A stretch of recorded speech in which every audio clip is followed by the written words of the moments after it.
Hey guys, this is Danielle Porter from Team Nourish 927, and I wanted to talk to you guys this Saturday about my favorite healthy holiday tip, or healthy holiday habit, which is to find time to just be still.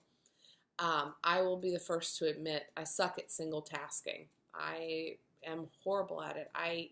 Which is a bad thing. I'm a really, really good multitasker, so much so that I cannot single task, or my mind starts making lists. So I found a way to combat that, especially in this busy holiday season. We are inundated with everything.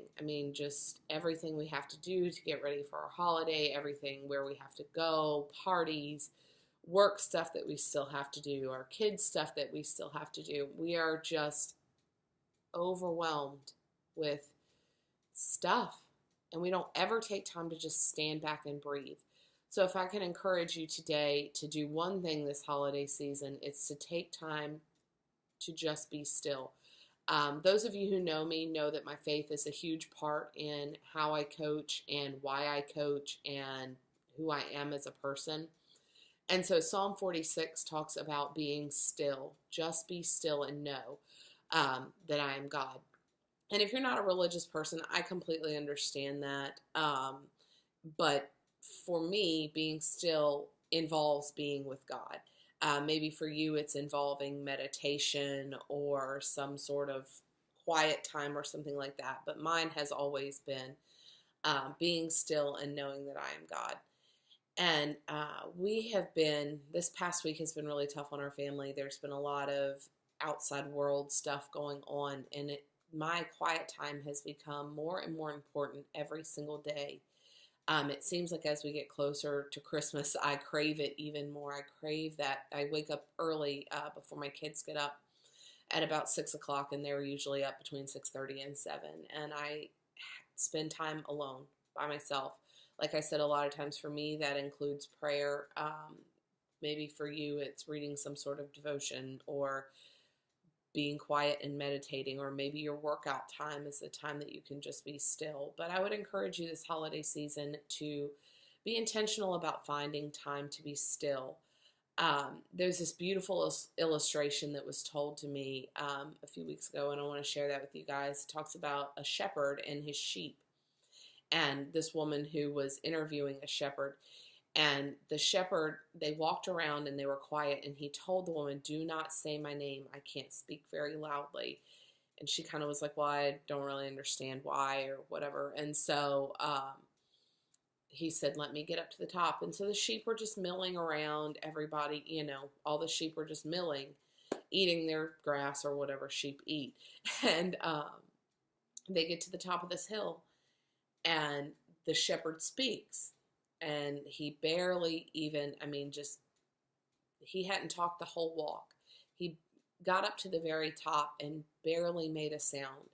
Those sheep knew his name because they were being still. It also talks about in that illustration about how sheep will not ever drink near running water. They will only drink from still water because they have to hear the shepherd call their name so that they know to run to protection. And I just thought that was a really great illustration of how in our lives we get so busy, we get so in the midst of the rushing water that everything in our whole life is just bombarding us, and it's just noise.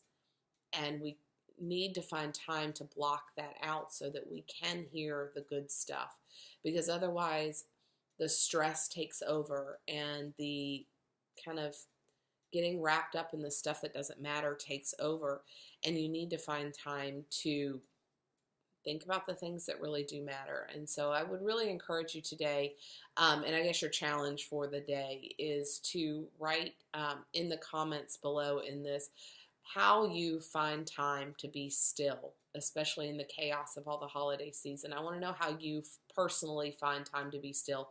And if you haven't found time to be still yet, I want you to think about how you can do that.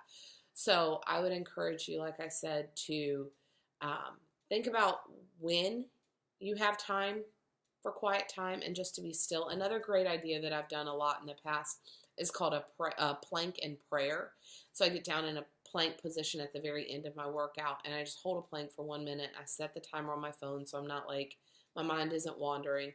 And I just, like I said, my faith is a big part of who I am. And so I just hold a plank and I pray the whole time, the whole minute. And I just find in that time that I'm able to finally let go of all of the stress and everything that's been on me, and I can just breathe. So I hope you all have a wonderful Saturday, and I look forward to hearing how you're planning on finding time to be still and quiet this holiday season. Have a great day.